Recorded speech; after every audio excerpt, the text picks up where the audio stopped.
Cageside with John Morgan. And welcome everybody back to another episode of Cageside with John Morgan. I'm your host, Eric McMahon, UFC on ESPN 63 in the books. We're going to dive into that. Where does Colby Covington go from here? I think a lot of discussion is going to be about that. Cub Swanson looked good. Is this the last showing for Cub? Hope not, but if it is, that was a great way to go out. We are going to turn our sights far ahead up till next month, the 18th, but we got a juggernaut in Arman Tsarukyan and Islam Makhachev coming up. So why not start talking about it now? With that being said, let me bring in the man. He was commentating some CFFC this past weekend. If you hadn't checked it out, check it out. His name is John Morgan. What's up, pal? What's going on, man? Yeah, let me just give a quick plug for that, by the way. CFFC 138. If you didn't catch the show, if you've never caught a CFFC show, or if you just didn't catch this one, watch the replay on UFC Fight Pass. I mean, we've been talking internally amongst the crew like maybe the best show ever. I mean, just highlight reel after highlight reel after highlight reel. Our man CM Punk was actually able to pull away for a little bit and be back on the mic, so that was great. Gina Lucille, who's been filling in for us, doing a little bit of commentary, was doing some sideline reporting as well, so that was a new production element for us. But, I mean, just the whole show and the action, the fighters absolutely brought it, so I'll bring that. But then I want to touch on looking forward into the future, because it's funny, like, this is our off season, right? I mean, and it's only a month. It's like 3 weeks, and then we get a fight night event in Vegas, then a pay-per-view. But this is our off-season MMA, and we'll soak it in. We'll enjoy it a little bit. We'll have a little break. But normally when it's off-season in the sport, you're talking 3, 4, 5 months away. We're just talking a month. So we got to grind through this little part so we can absolutely start looking ahead at UFC 311, because I'm looking forward to that one. Yeah. But let's look back. 1 week, or not 1 week ago, just a couple days ago, we had ESPN and UFC on ESPN 63. Colby Covington takes on Joaquin Buckley in the main event of that fight. Colby Covington. Now, a lot of people, if you read this fight and didn't watch it, they're going to say, and I really think there's a ton of Colby haters out there, journalists included. So They're going to say he just got beat down and it wasn't competitive. And I fundamentally disagree with that. I think, speed, athleticism, punching power were all on display for Buckley. I don't think that Colby looked all that bad in there, truth be told. I mean, we'll get into the cut and we'll get into that, but even from a coverage standpoint, do you think that there's a Colby Covington bias out there? There is, and it's so hard for me to comment on this because I was kind of forced into being a part of the story when I don't want to be. You know what I mean? Mm-hmm. I always wanted to be completely a part of it, and I think there is. I think there's some hate. I don't have negative feelings toward Colby Covington, but I know a lot of people do. You know what I mean? And I know they hold that against somebody. Look, his media day. If you saw his media day interview leading in, he just starts, railing on LeBron James for whatever reason. He brings it on himself. There's no doubt about it. He brings it upon himself. But I do think it impacts the way people cover him. It impacts the way people talk about him. I think sometimes it's a little bit tough to separate Colby Covington, the person and the personality, from Colby Covington, the fighter, and to look at it without any bias whatsoever, to talk about the skills, the performances, et cetera, et cetera. So, yeah, I do believe there is some of that out there. But I want to make it clear, he brings it very much upon himself. I mean, there is no doubt about that. Like, listen, we can touch on that press conference because that press conference was wild. I mean, it was wild. Weird. I think there's hints of things that people could agree with or disagree with, but there's hints of things like listen, it's to a lot of fans. Like, I have the utmost. I'll tell a LeBron James story really quick about why I have the utmost respect for LeBron James. I don't agree with him politically a lot of times. I think he speaks when he shouldn't sometimes. Is he a flopper? Yes, but he's also probably, if not one, the second greatest player in the history of the game. All right? So, bam, disclaimers, all this. For him to go in and like he made the Diddy Party comment years ago, which is resurfacing why he's taken this. And that is like an opportunity for Colby to go in. I don't think justly, and I'm a Colby Covington fan, I don't think it was justified. Like, I don't think it was appropriate. But you know what? At the end of the day, whether you like the shtick or you don't, like, Colby isn't stupid. So this has that shtick has made him a multi-millionaire. Right. He who, he's laughing all the way to the bank on this. It has potentially got him a multiple title shots that maybe he shouldn't have gotten. Now, did he run the division up until except for Kamaru Usman? Yes, but he lost to Kamaru. He got it a second shot. Then he got Colby when they could have given it. Then he got it against Leon when they could have gave it to anybody. So he has used that platform and that shtick to completely benefit himself. So let's quit saying like the guy's just an idiot. He's not. No, he's definitely not. You definitely can't say that. I mean, the guy understood the system, right? I mean, this is about entertainment. It's about getting people to care about you. And look, it takes a thick skin to be able to know that like people are going to boo you and people are not going to like you. I mean, I think we all have this kind of universal need to be loved and to be liked. And for him, he's kind of thrown that out the window and just said, I don't care. As long as people are willing to tune in, that works for me. And he had to, right? I mean, early on, people weren't necessarily. It's very much similar. I mean, obviously, he had Chael Sonnen with him this weekend in Florida. They're both Oregon guys. They've known each other for a long time. But honestly, their story is very similar, right? Chael went the same path. Where early on, look, Colby doesn't necessarily have a style that's the most exciting, that's the most aesthetically pleasing. He's not going to deliver a bunch of highlight reel finishes. He's going to outwork you. He's going to outpace you. He's going to outgrind you. He's going to try to break you and make you quit. But, that doesn't necessarily always produce the little short Twitter clips that you can put out there that people want to tune into. So he had to embrace something different. And that was to start talking and to start turning it into a bit of a sideshow. And he did that. So you absolutely have to, I won't say you have to respect it because you don't necessarily have to like the approach, because he did really upset some people along the way and really burn some bridges and burn some friendships and burn some relationships. And I mean, there were a lot of things that happened in American Top Team that frustrated people and the fallout from that. So I won't say that you have to respect it, but you have to at least see what he did was purposeful and was successful for him in his life. I mean, he elevated his status, which also helped him to elevate his income. And at the end of the day, that's what this is. It's prize fighting, right? You're trying to support yourself through the sport. And he was very much able to do that. And there was that number of years ago, there was that metric out there about his pre-Brazil call out and his post-Brazil call out. And that metric where it just went boom, of eyes on him. So, whether you agree with it, disagree with it, respect it, or find it completely disrespectful, you have to acknowledge it was effective. It was very effective. And what that says about maybe us as a whole or the fan base or whatever else, if you don't like it, I mean, I don't know. You have to take a look at it. But it was very effective. He was able to elevate his platform. It's human instinct, right? It's no matter what, when you're driving by a car wreck, you slow down and you look. You might not want to look, but you do. You do. You absolutely do. That's what he was able to do, man. He was able to, and again, it's a tried formula. You know what I mean? Talk trash. Maybe he wasn't always the smoothest at it. Maybe he wasn't always the most eloquent at it, but that's what he was doing. Look, even if you look back when the whole thing happened with me and he talked to me at press conference or whatever, like if you go back and watch the tape, the first time he called me out, I laughed at it because I was like, okay, that's funny. I guess today is just my day. I'm the one catching the shrapnel. I'm the one catching the heat from Colby Covington. From there, it just progressed, and, he's like, well, I'm never answering questions, so I just quit talking to him because what's the point of reliving this thing over and over and over and going through it again? But at the beginning, I just laughed at it. I thought it was funny. I mean, that's what he was doing. He's creating heat. He's creating a storyline. He's making things happen, and so be it. He, again, like you said, you don't necessarily have to respect it or love what he did, but you have to acknowledge, man, he knew exactly what he was doing. It was very tactical of him, and it was very successful for him throughout his career.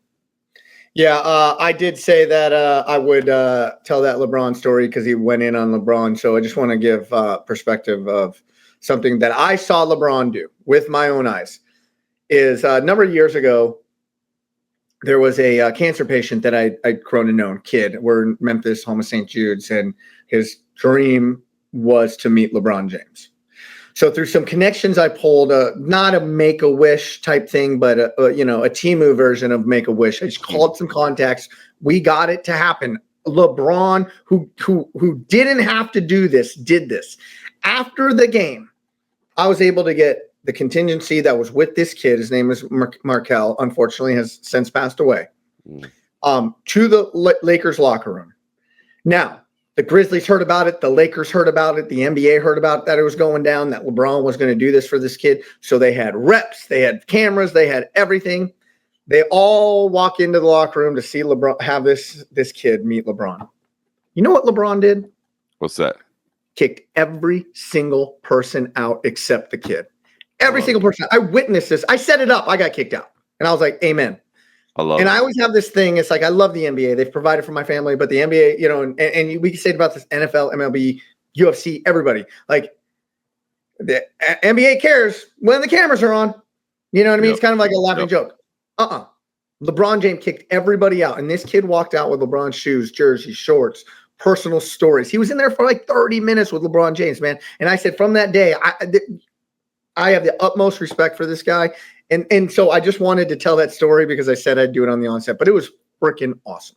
That is an awesome story, man. You love to hear about stuff like that because you're right. I mean, if you're doing these beautiful things and it's for the PR role, you know what I mean? It's for what the cameras see and all that. Then what are you really doing it for? You know, the true giving is for nobody else but the people that are involved. You know what I mean? You hear about stories like that, and that's all. Thanks for sharing that, man. That's super cool, man. I don't know much. Obviously, my world doesn't cross over in the NBA much, so I don't know much about LeBron James, or I don't even know his political beliefs or anything like that. But man, it's you hear about that. That's the good side of a human being, man. That's super cool. Yeah, like I said, utmost respect. So with that being said, let's dive into the fight because we're not here to talk about sappy stories. So Colby Covington loses. Joaquin Buckley TKO, doctor stoppage, third round, 4 minutes and 42 seconds into said fourth round. Now, a lot of people come out and say Colby Covington got beaten, battered, and busted up over the course of 3 rounds. To a degree, yeah. He was the slower fighter in there. Couldn't really take him down. The shots that were landed on him were landing a lot harder. Could it have been different minus the cut in round number 1? Maybe, maybe not. I mean, I think the athleticisms were on 2 different levels. The speed and the power were on 2 different levels. But I need to talk about this cut because I've yet to see the shot that actually caused the cut. Now, maybe I wasn't watching it as closely, but they kept on reviewing the spot, and they're like, it was this uppercut. It was this uppercut. Colby Covington then came out and said he thinks it was a clash of heads that caused the cut. To me, seeing enough MMA fights, reffing enough MMA fights, I don't think it was either. And this is my personal opinion. What I think happened is Colby was going in on the takedown. He dug an underhook to try and get it. I personally believe it was the scrape of the glove and the tape that did it. That's what I think. Because when they kept on showing it, I'm like, that looked like more of like a scrape than a punch. So I could be wrong. And, you know, fact checkers out there may be fact checking me.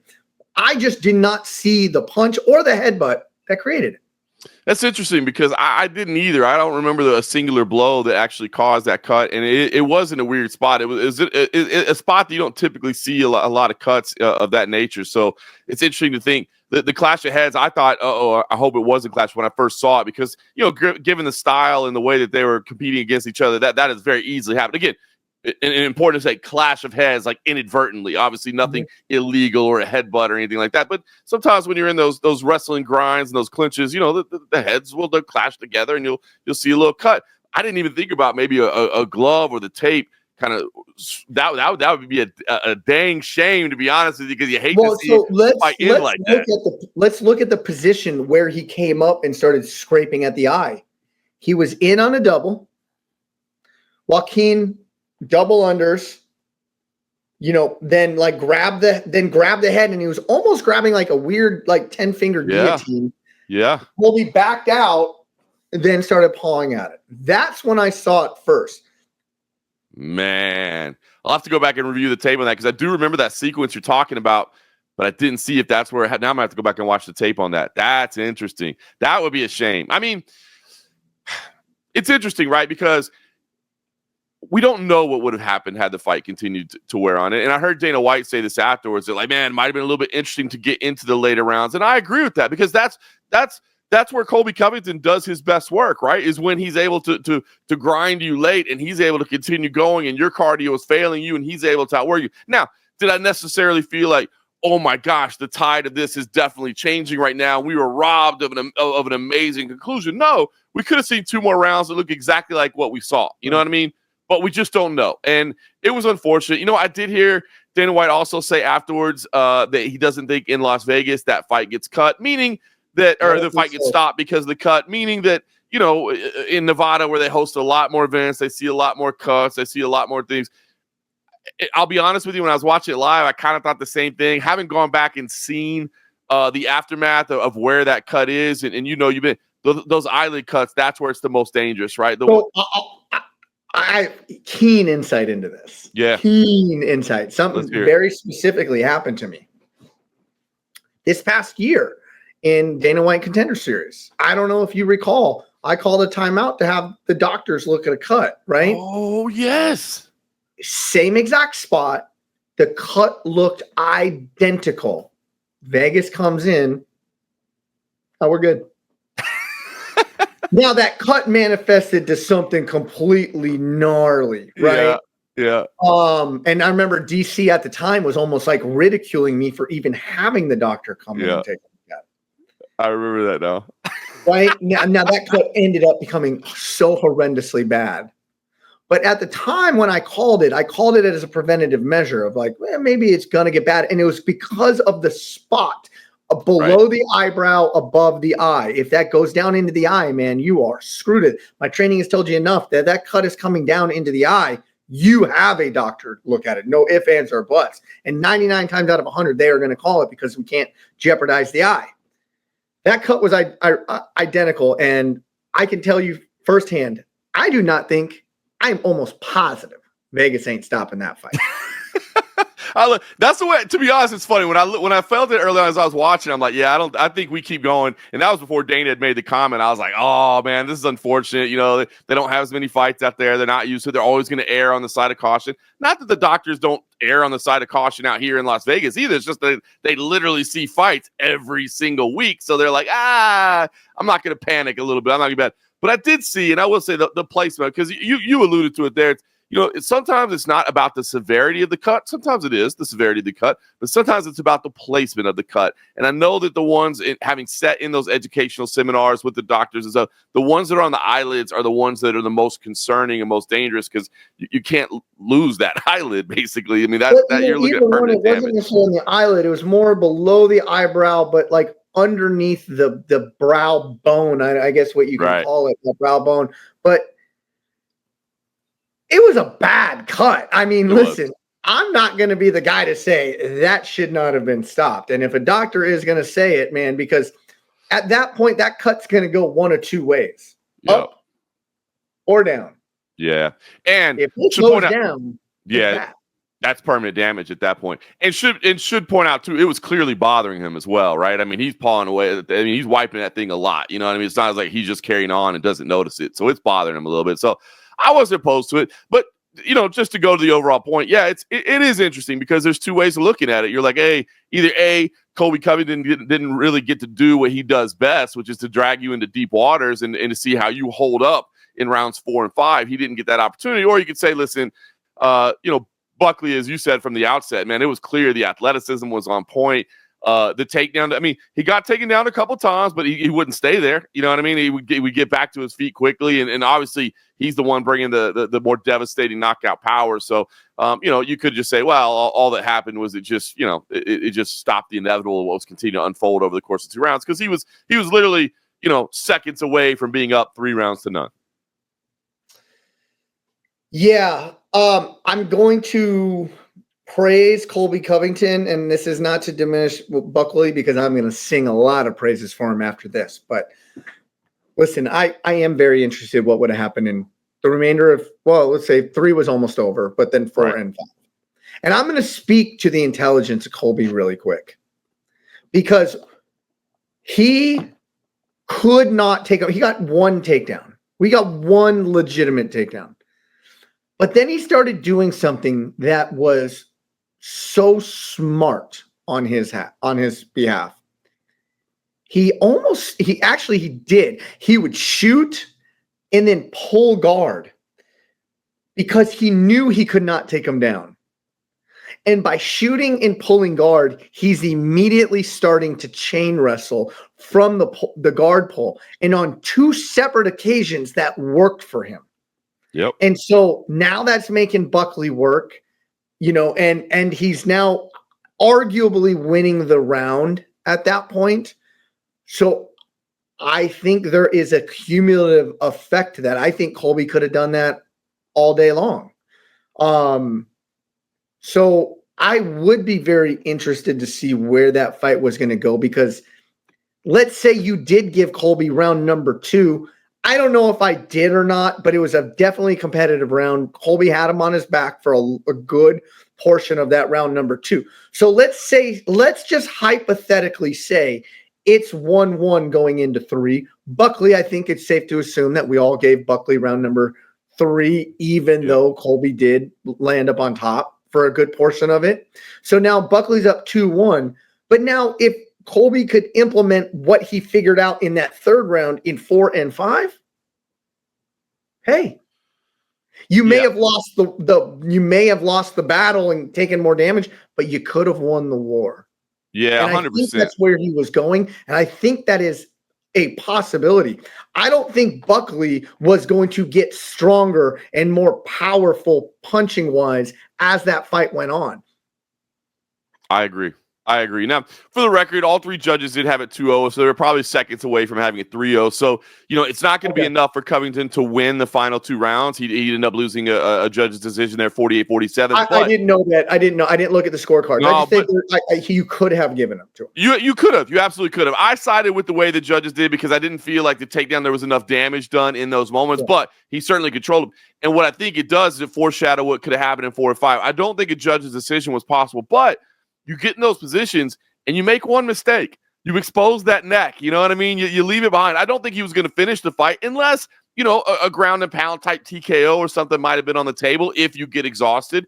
And we didn't see that. We don't know. So, listen, you're right, because I think the narrative around this from a lot of people is going to be that Colby Covington is done. There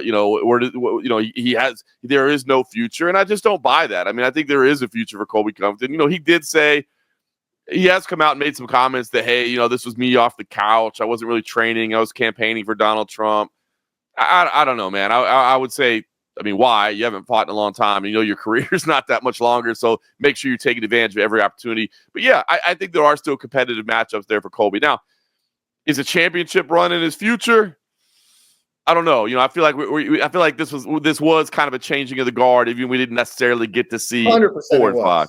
I think we're starting to see that new era, and not just Joaquin Buckley in himself. We're seeing a lot of new names come through the welterweight division. I think we are starting to see a turning of the guard, changing of the guard in that division. Yeah, I think that Colby clearly lost the fight up until that point. I think he had a lot of potential in round 4 and 5 by his IQ, in which the way he was getting into grappling exchanges that I don't want to go overlooked. And so that's a long way of saying I don't think it was as bad of a battering and it was like completely mismatched and it was this, is that, as if you didn't watch the fight and you read the headlines would make it believe. That's my whole point in all of this.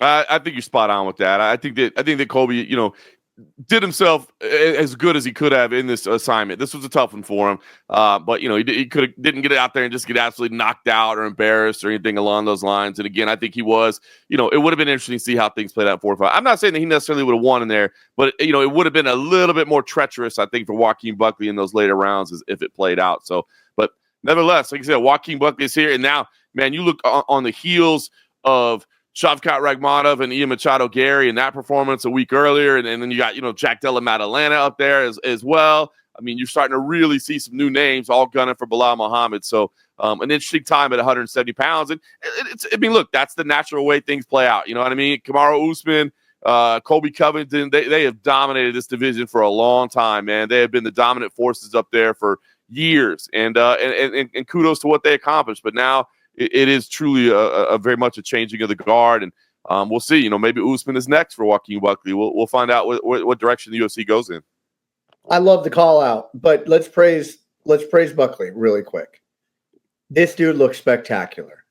Colby could not take him down. He'd got one of probably 5 or 6.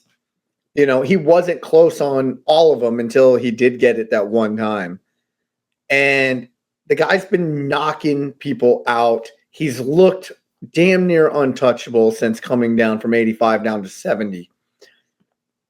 He is massive, maybe not height wise, but he's just his physique is massive.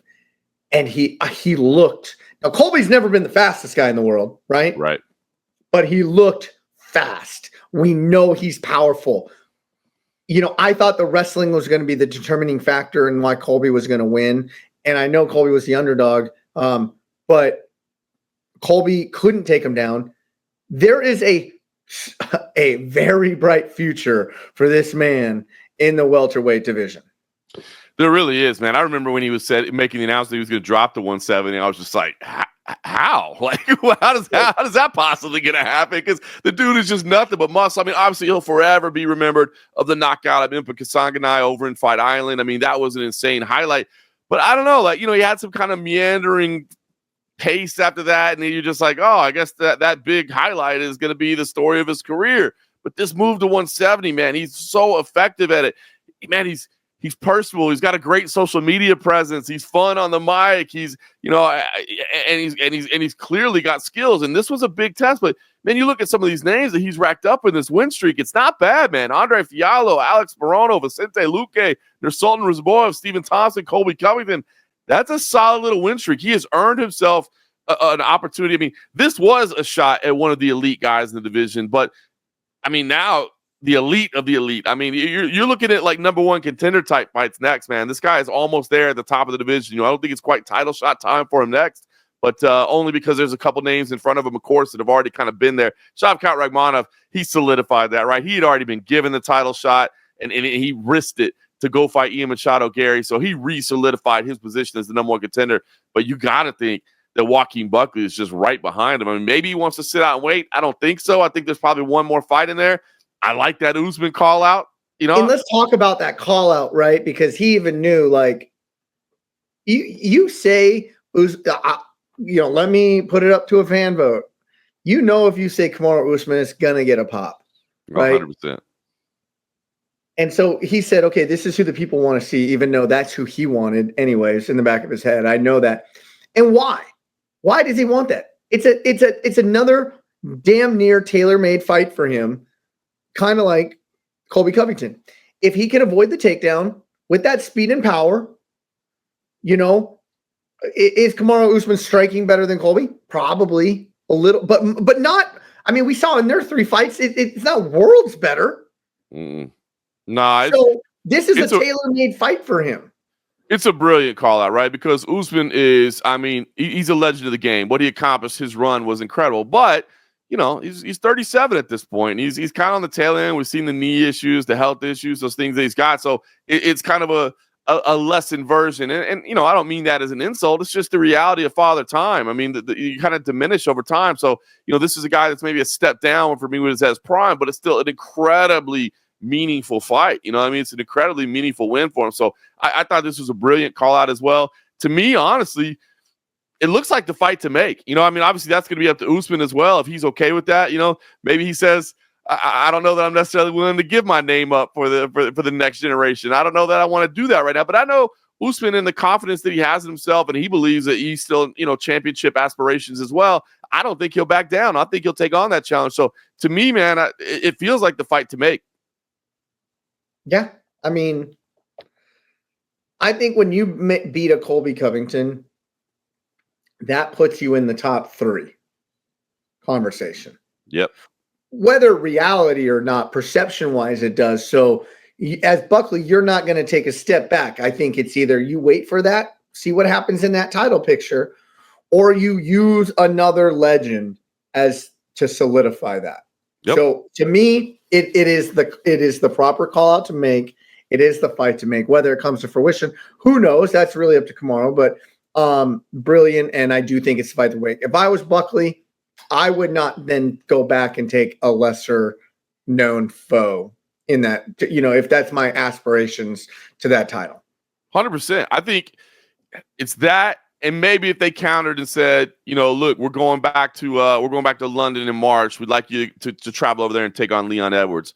I think that would be okay as well, right? I mean, that's probably the only two names that I would take right now, to be honest with you. Yeah, because you know you're not getting Shavkat because Shavkat's there for Bilal, so you know you're not getting those two. So outside of that, you start looking at again, Ian Machado Gary coming off a loss. Nah, I don't want that. Sean Brady, tough assignment and not the biggest star power in the world. Chuck Della Maddalena would be a hell of a fight, but I think you look at that one and say, hey, I think by beating where's Cole, the name value? Everything you're saying is the risk is not worth the reward. 100%. So that to me, I mean, Usman to me, that's the spot. The only way it's not Usman is if Usman says, hey, that doesn't interest me, I'm out. I'm gonna be sitting for another year. And at that point, if they countered with Leon Edwards, I would go, okay, I'd do that. I'd go Leon Edwards. But outside of that, I don't see another fight for him right now. All right. Yep. Totally agree. Let's go and kind of look at the co-main event of this fight. Really fun of this fight card. Really fun fight. Cub Swanson takes on Billy Q. And man, I don't think everybody has the ultimate respect for Cub Swanson. I think it's right. I think it's universal at this point. The longevity he has and just everything he's accomplished from the WEC days up until now. But there really wasn't a lot of respect put on Billy Q, even though he was the favorite in the fight. Like, Billy Q is a dog, man, and this guy's going to weaponize a pace on you. We've both seen Billy Q fight a bunch of times, and Scott is going to just grind you to the bone, and he's going to wear you out. He's not going to stop coming. He's skilled everywhere. And I remember right when the initial crazy exchanges happened and Cub Swanson was looking great, I turned to my wife and I said, he's going to start weaponizing his pace right now. And I don't think Cub's going to be able to keep up with it. And for the most part, I was right. Until I wasn't. Except that Cub Swanson has got a little extra gear there that you can throw in there. Yeah, it's funny. I mean, obviously this was the fight of the night. When it was first announced, I both loved this fight and hated it. You know what I mean? I loved it for the fact that you knew what you were going to get. These are two dudes who are going to go out there and scrap. They're going to be respectful building into it, and it's just going to be two dudes that lay it all on the line, and they did exactly that. Cub Swanson is a legend, man. It's funny. I before the fight, I was listening to his media day. I was out there in Atlantic City and working with CFSC, but I was watching that media day, and I took to Twitter just to say, like, man, I don't know that there's a dude that is a better representation of fighters right now, that speaks better, that talks about the journey, that talks about the difficulty that it causes with the family and the challenges and the mental side of it and the physical side of all of it. Cub Swanson is just that guy. Like you said, universally respected. Unbelievable. But Billy Q is a hell of a dude and a hell of a fighter as well. We do a lot of CFFC events down in Tampa, so I've seen him fight a whole lot, but I've seen him corner a lot as well. I see the type of relationship that he has with his guys and what he puts on the line for them and the type of feel that he has, the gyms that he owns down there and all that he's doing. A great fight. And ultimately Cub Swanson, lands the big shot late and is able to secure the victory. What a shot, by the way. Oh my God. The dude is good, man. He's just that good, man. Round 3, mind you. Unbelievable to have that type of game effort until the very end. At I think 41 years old now. I mean, he's not a spring chicken as Cub Swanson right now, man. So be able to dig deep like that and put it on display late. Unbelievable, man. Just a great performance all the way around. Two great guys. I know Billy Q obviously is going to be a little bit upset. I mean, that's his backyard and that, you hate to come up short, but that dude is must-watch TV, man. He's developing that reputation, right? Where if you see Billy Q on a card, tune into that fight. It's going to be a good fight. And that means something, man. It really does mean something to just have that type of reputation that you are must-watch television. He's at job security, 100%, man. Job security. Yeah. A lot of talk about whether this was going to be Cub's final fight. I think he can still compete with that, maybe not upper echelon, but that next one. He can still compete, was evident on Saturday night. But if he does decide to hang it up, I wish he would have done it in the cage. Because it was non-committal either way. Right. Which led me to believe it's like, maybe he was going to give it up. And then he felt really, really good about this performance. So now he's a little non-committal. But I don't know. I think he can still compete, but at what cost, I guess, is the bigger picture. That's what it all boils down to. It's the hardest thing to do to walk away from, right? Because especially the way that UFC contracts work, they continue to escalate in value. So it's always going to be your most profitable fight. The only exception being if you lose a title fight, because then you step down off that championship multiplier. But so you're making more money than you ever have. And those paychecks are nice, man. You know what I mean? Like, regardless, people talk about fighter pay and this and that. There's not a lot of other things you can do that are going to hand you that much money in a single night. Now, it's not about the single night, of course. It's about the training camps and the time away from family, and your children are starting to get a little bit older, and you have to be selfish with your time, and you have to be selfish with your energy, and you have to put them through that. As we all know, it is not easy to watch a loved one step into that cage. You got to put your wife through it. You got to put your kids through it. It's difficult. So, I don't know a lot about Cubs finances and investments and where he stands, but I mean, he's always seemed to be a pretty level-headed, intelligent dude. I know he's getting into the management side of things as well, and coaching and that sort of thing.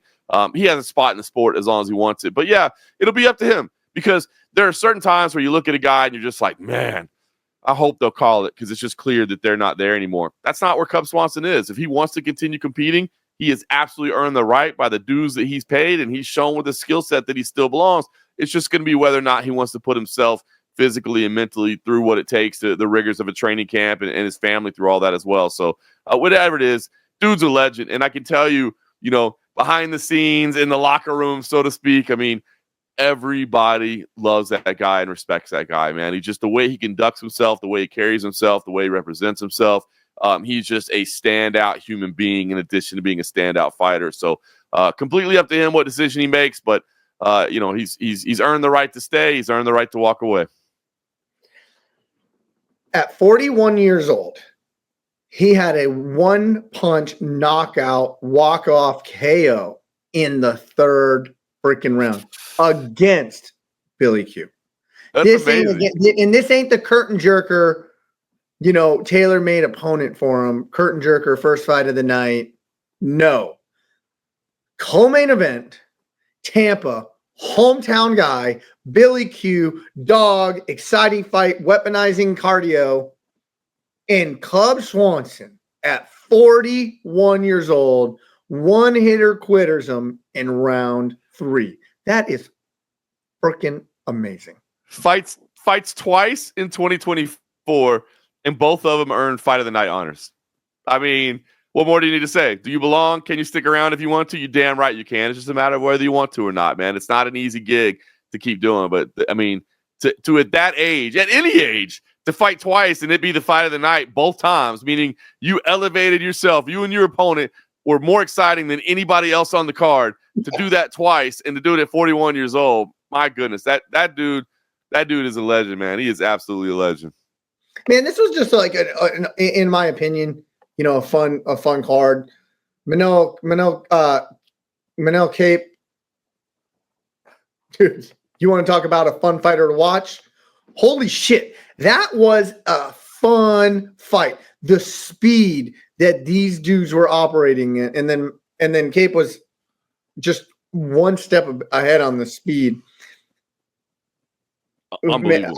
Man, I was actually speechless in how great of an, executionally he, in the speed and technique in those transitions, in these exchanges, was mind-blowing to me that your body and mind can function as one in a chaotic scene like that. It reminded me shades of Cody Garbrandt versus Dominic Cruz, right? Where it was just on a different level in terms of speed, creativity, having fun out there, showboating as well while you're styling. I mean, you're talking to Dana White in between rounds. Manel is an incredibly talented athlete, man, and he's fun, right? He's marketable as well. He's not afraid to talk a little trash on the mic. He's not afraid to have a little swag about him. Grand City Media.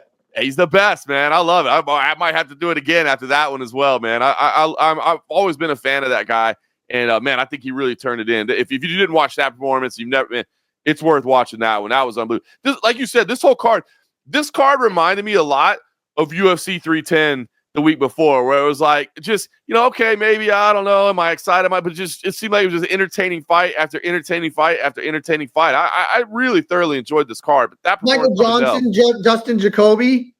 Oh my gosh. I mean, Michael Johnson to be doing that in walk number 30 is crazy, man. It's 30 fights. We've seen that kid grow up in front of us, and that dude is devastating. Dustin Jacoby as well. I mean, that late, just one shot, one punch. I mean, oh my, what? I mean, you can't ask for a cleaner knockout than that, right? Just straight right hand to the chin, right on the button, put him out cold. It's a lot of highlights, man. It was a lot of fun, man. It really was a fun card. It was. It really was a fun card. I think we're all looking forward to another fun card, albeit a month from now. Yes, we do have an event in between. We can break it down later, but you know, I want to fast forward right now. 311 doesn't take place until January 18th. We got a two-headed monster at the top of the card, but I mean, your boy Money. Listen. They put together a spectacular card for us on our first pay-per-view back in 2025. Yuri, Jamal Hill, Dariush, you know, your boy Money, Merab, Umar, Islam, Arman. I paid double. I'm telling you, this is a good-looking card. Really, really good-looking card. And you know, again, it's always about the fights, but I will say, throw in the fact that it's at the Intuit Dome, which is this, incredible, highly technological, advanced arena. I'm excited to go in there and just see the building and see what the UFC does with it. That adds to the presentation, but let's just strip it down and say that's not taking place inside this, incredibly high-tech building. It's just the fights themselves. That's a hell of a main card right there. That's a hell of a main card. I mean, and you got some great fights all the way up and down. I mean, you look at some of the prelims that are on there. Johnny Walker versus Bogdan Guskov could be fun. Peyton Talbot is back against Raoni Barcelos. Jelton Almeida and Sergey Spivak is big heavyweight. So, we'll talk about it as we get closer. There's a lot of good. But that main card, you talk about a way to kick off 2025. Woo, man, those are two big title fights. One that we definitely expected, right? Islam Makhachev and Arman Tsarukyan. We kind of expected that. We knew that was the path that everybody's going. It was just a matter of when. And we kind of identified that January was probably going to be where it was at. But that Merab Dvalishvili Umar Nurmagomedov title fight, we were not expecting that one, at least not this soon, not to be happening in January. So that was a beautiful little addition to this. And the fight that you and I had both been talking about stylistically is phenomenal, right? And one that it felt like Merab was like, I don't know if I'm going to go that route just yet. Let me look at some of the other options that are on the table. But this is the fight. And I understand why. I don't know that Umar Nurmagomedov necessarily has the big name recognition yet. But man, stylistically a hell of a fight. So man, yes, look ahead. I was already booking my flights yesterday and getting everything planned out. So even though it may be the off season, I'm ready to get out there. It'd be a hell of a way to start off 2025. I know we were not expecting this fight, but now that we got it, could this turn into one of the biggest grudge matches or the biggest grudge match of the year in the first pay-per-view of the year? Like, where did this freaking rivalry come out of? And I know Dana is saying, like, hey, guess what? Merab is just that guy. But where in the hell did this come from? This thing did get heated really fast, right? I mean, dude, you talk about 0 to 100 immediately. Yeah, man. I guess, we talk about what you have to do sometimes, what you have to say, what you have to press. And look, I mean, Umar didn't do any of that. It's all Merab. Hey, Merab is that. Merab is 0 to 100 real quick. That is just who he is, right? There is no, he's warming up a little bit. It's instantly he is pissed off, upset, and ready to take something personal every single time out there. So look, I think he felt like he was being a little bit disrespected. I think he felt like, he wasn't being honored in the way that he should. And maybe Umar was trying to rush to the top a little bit and skip some steps along the way. And Merab definitely didn't get to skip any steps, right? I mean, he was avoided for a long time. I think he felt like maybe he deserved a little bit more time at the top to enjoy his shine and to settle back and to pick his shots as he felt and to take the matchups that were most intriguing and most high profile for him, right? And because this might not be a high profile match. I mean, Umar's last name, obviously the Nurmagomedov name carries some weight to it just because, right? What Habib did, man, people around the sport respect that. But he hasn't necessarily had the knocking off of all the contenders along the way. So I understand perhaps the frustration, but there's no doubt about it, man, especially after that last performance. Umar deserves to be here, and this is going to be a hell of a fight. I mean, my response to that is, can all things be true at the same time? Yes. Yeah. You know what?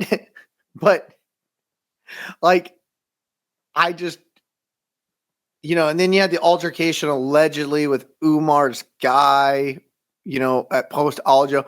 I'm just saying, from a fight that from a marketability standpoint might not have been there, hence the reason it's a co-main on it. And we talk a lot of the reasons about why something can't headline a card. If you give these guys 2 more months to keep doing this with each other, this could headline any pay-per-view. And you know what's funny is I think about this and I think about the skills. I mean, you and I, again, we've talked about at length in the build up to both of their most recent fights, like how exciting it would be if these two came together. But at the ages that they are and where they stand in their career, this might be, we might end up looking back on this as Dvalishvili versus Nurmagomedov 1, because then 2's coming and then 3's coming, because these two could be at the top of the division for a while, and this could be a rivalry. But you look. I think it could be the start of something where these two face each other several times. I think they're that close in terms of skill set, and they're nearly the same person to a degree. Oh, 100%, 100%. And like you said, when you talk about all things being true, right? I mean, from Merab's perspective, like you look back upon the run that Umar's had in the UFC, and I don't want to disrespect anybody that's on the list. Again, the win against Corey Sandhagen, we came here the week after that and just said, my goodness, masterclass. This dude is unbelievable. And you can't take away from that. But if you look at the wins before that, Sergey Morozov, Brian Kelleher, Nate Maness, Tony Barcelos, Beksat Almakhan, I mean, wins, but not those names at the top of the division. I mean, you go through the rankings and none of those names are featured on there. You know what I mean? So from Merab's perspective, I can certainly see where he's like, wait a minute. I had to go through everybody on my way to get here. And even then, I had to start getting cute on social media and start making some funny videos and to turn the tide in my favor. Why do you get to just show up and come in here lately and you have, okay, yes, you have one great performance. That was one. I need to see some more out of you. I understand where he was feeling and calling his shots, but ultimately, man, this is the fight I want to see. If I understand where Merab's coming from, but when you talk about Merab and Peter Yan, when you talk about Merab and Sean O'Malley, I understand why those might be more appealing because they're bigger names and maybe they would mean more income. I get it. This is the fight I want to see right now, and I'm so glad that the UFC put it together, that Merab said, all right, if that's what we're doing, because this is going to be a hell of a fight. Islam and Arman is going to be a hell of a fight too, my man. And we have so much time to break down this fight, but if you get a guy in your UFC debut in Arman taking on Islam, fast forward 2 and some change years later, and now you're meeting for the undisputed lightweight championship of the world against arguably the number 1 pound per pound fighter in the world, and arguably will maybe go down as the greatest lightweight fighter in the world. And you took him and you gave him everything you had and that he could muster in your UFC debut to come full circle here, which I think everybody has pinpointed Arman saying that's the guy that could challenge and beat the guy. And we've been saying this for a year and a half now. And to see it come to fruition after everything that has gone through and all these different ideations of rankings and everything, it's some say that, MMA ain't romantic. That's romantic as shit, brother. It is, man. I love it because that fight. I remember again. If you think back to when the debut matchup happened for Arman and Islam, 2000. I want to say it was 2019. Yeah, it was 2019. Oh, 5 years. I said 2.5, 3 years. Yeah, 5 years ago, man. It'll be almost 6 by the time they compete. I mean, a few months short of that. But I remember watching it because I think at that point the masses hadn't caught on to how good Islam was, right? So I remember clearly watching that fight and going, oh my gosh, I know how good Islam is. And for Arman to come in here at this young age, I mean, he was a kid at that point. He's still not that old at this point to have that type of performance. You're like, oh, this guy's going to be somebody too. So, I believe Islam is a future champion. I think Arman is going to continue to be, irrelevant as well. And then to build to this point and for it to be this moment, this is cool. You know what I mean? This is cool. This is not a manufactured storyline or where you're like, this dude said something about that dude's mom, and that's why they don't like each other. And you know what I mean? Like, no, this is not that. I mean, this is just cool. You know what I mean? To have that type of backstory together, and they come in and they bring it together, and they headline UFC 311. Again, this amazing venue, this start to the 2025 year. Look, and listen, everybody will be hungry for MMA at that point, right? I mean, sometimes, look, it's week in and week out, and we love that about it. But every now and then things get overlooked, right? Because we don't get to talk about them enough because we literally just finished with one fight, and now we're going to the next fight, and then we've also got the one after that. And we just kind of breeze through things, and they get kind of buried, and we move past them too quick. No, we got a month to build up to this thing, and there's only one fight night in between. You know what I mean? So there's all eyes are going to be focused on this, all the discussion, all the anticipation. So I think as we build to this event, man, it's going to have just a huge fight feel. I'm here for it.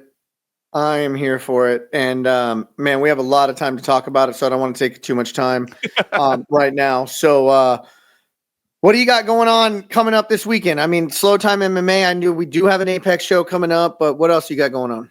That's it, man. Honestly, this is one of the slowest weeks in a while. This is kind of like vacation week for me, I guess, man. I do have one more event on the calendar for CFFC. We've got Fury Professional Grappling that'll be next Saturday night. So that'll be the 28th in Philadelphia and on UFC Fight Pass. So we'll start getting ready for that next week. We got a couple of things to do here and there, but honestly, yeah, it's from chaos over the past couple of weeks where it was just, man, straight from St. Louis to Vegas to Brooklyn, to Philadelphia, to Atlantic City, to chaos. I'm actually kind of chilling a little bit. Actually looking forward to seeing my wife a little, seeing my kid a little bit, and hanging out before we get to that year-end event with the submission grappling next week. So I'm going to chill. I'm going to take in.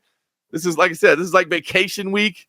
And then we get ready to start the new year, and it'll start getting, hot and heavy right away with that show at the Apex in early January. And then I'll make my way out to Inglewood, California for 311. So looking forward to that. How about you? The NBA season's going big time. You got probably not a lot of MMA. Most MMA shows kind of take these couple weeks off, right? It's kind of hard to sell tickets around Christmas. Yeah, and New Year's I went on a real big bender stretch there for a while. I don't have anything coming up until early January myself, MMA wise.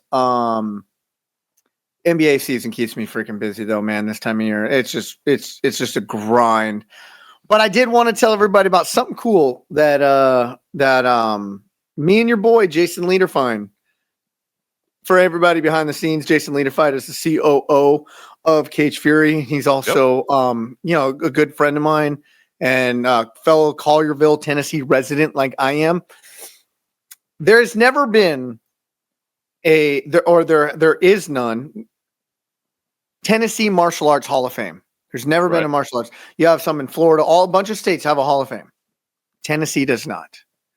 Jason Lederfine, a few other legends, they brought me into this fold and said, you want to help create a Tennessee Martial Arts Hall of Fame? I said, hell yeah. With that being said, we went ahead and formed it. Go to tnmartialartshof.com if you want to see it. And I'm proud to announce that yesterday we just came out with the first ever inductee. Some old heads may have heard this name, but a guy who's just so influential in this area of bringing from it being an old kickboxing karate town, because there are so many legends that have come out of this area, Memphis, Tennessee. It was like the hotbed of kickboxing back in the day. Jeff Mullen, executive director, came out of this area, old karate kickboxer as well. Multiple world champions, but the first ever inductee is a guy going to be named David Ferguson. David Ferguson is actually a great friend of mine. He's like the godfather of MMA. He brought submission grappling to the Memphis area. He brought MMA to the Memphis area. First ever fighter to come out of these regions. Fought Dan Severn back in 1999. And in January 18th, we were holding the first ever awards banquet for the Tennessee Martial Arts Hall of Fame. Me and your boy Jason Letterfine were very instrumental in getting that off the ground. So go ahead and check it out. And this is something that's going to live in perpetuity, right? Yeah. So we're going to eventually form a nonprofit surrounding this. We're going to have a board of directors that's going to have West Tennessee, Middle Tennessee, and East Tennessee come together every year, nominate 3-4 names, and just build this thing up to see how big it can get. So I'm pretty proud of that. That's awesome, man. Congratulations. Because I know it's an undertaking to do stuff like that. You know what I mean? To go through all the steps and the processes. But it's so important, man, to just, pay some respect and some homage to those that help, kind of lay the groundwork, lay the foundation, and to get us to where we are.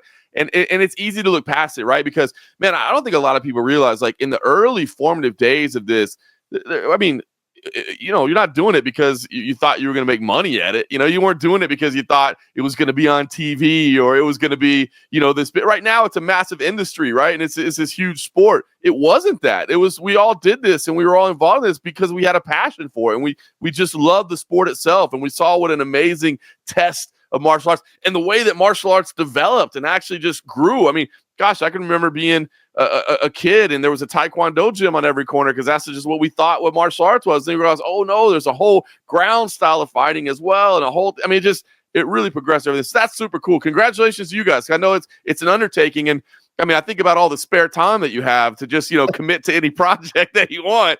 Props to you. But I think there's levels of importance that need to take priority. This was a priority to honor those individuals that did push it forward, that gave me a platform to be doing this right now. That is important. This is how I feed my family, right? Yep. And if it wasn't for guys like David Ferguson and a host of other in these regions, I wouldn't be able to be sitting here with the esteemed John Morgan. So, I mean, shit. Yeah, I mean, I honestly, to me, it's that important.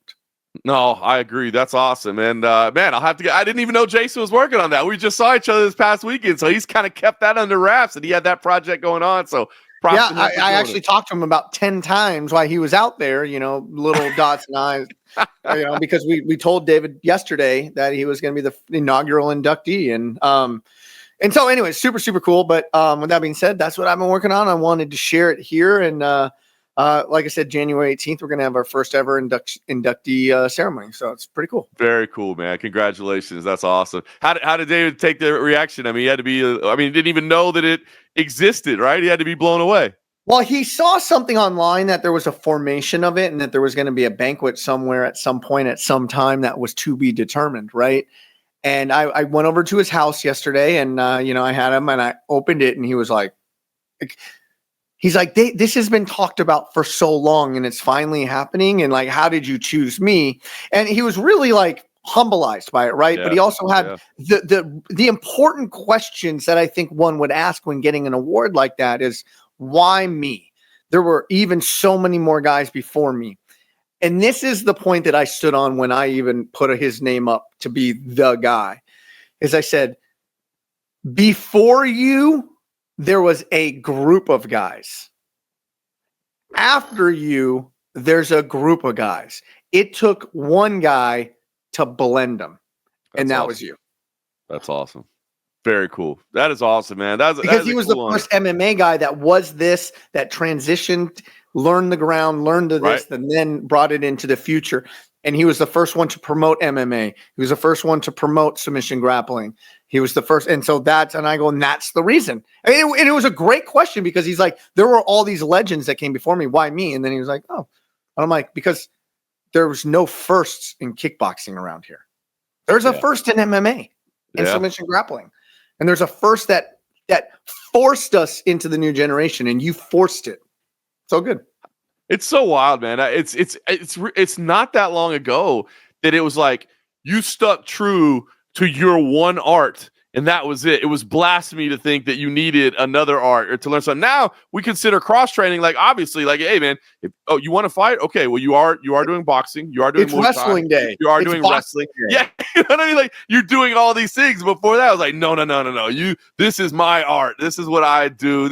And you were so tribal about it. Yes. It was, and now it's just understood. Like, no, you need to have a little bit of everything. So that's cool, man. Well, congratulations to everybody out there. That's awesome, man. I honestly do believe, and it's hard. Look, it's hard, right? Because, I even think about even in the MMA landscape and media and that sort of thing. Like, paying homage to the legends doesn't generate the type of clicks and interest as, what the latest headline is of the biggest star right now. And I mean, it's obviously a very star driven and very current, what have you done for me lately right now type of space. But there's something to be said for paying homage. It's why, man, super cool for me. Like, I love being involved with the Fighters Only World MMA Awards. I was nominated for years and won an award. Now I'm actually working with them behind the scenes. And at the ceremony this past week, we got to honor Mark Coleman, you know what I mean? And give him a Lifetime Achievement Award. And just to keep reminding people, because you go back, Mark Coleman, stub it. You go back and look, man, first Division I NCAA champion that wrestled and then also competed in mixed martial arts. And you see the dominance that he had in the UFC and then the dominance he had in Pride and obviously who he is. I mean, just remembering legends what was like his that. beef with Big John McCarthy? Gosh. Yeah. What is the genesis of that? They have a beef together. I don't remember what it was about now at this point. That's how long it's been. That's how old it is. I don't even remember what that beef was about. Yeah. Let's ask Big John. Let's get Big John on here. Yeah, we should get him on sometime. That'd be fun. That's a great interview. You need to interview Big John McCarthy. I need to do that. I've known the man for a long time. I need to do that. You know what's funny is I think about Bruce Buffer. I love Bruce Buffer, right? I forget John Ann. All these guys that I just know because I've worked around them forever and we've been in airports together and we traveled. But I'm like, oh yeah, maybe I should do an interview with them. But I just think of them as buddies and coworkers, and I'm like, I should probably interview him. So because there's so many nuggets that if you do a long form interview with John McCarthy, the stories that guy has, I've been privy to a few of them that he's been able to tell me, and then the intensity in which he just operates, anyways. Yep, that's gold. All right, let's put down the list. That's getting done for Grand City Media 2025. We need to just start making out a list of who we're looking for. I see here. This is exactly it, though. I struggle sometimes. I'm like, I need to probably do interviews with whoever's fighting this week, or whoever's the number one contender this week, or whatever's the most relevant. But honestly, there's a big part of me that would rather just talk to guys that aren't getting interviewed all the time and talk about the past and talk about the history and that sort of thing. So we gotta collaborate. I'll give you a wish list. All right, I like it.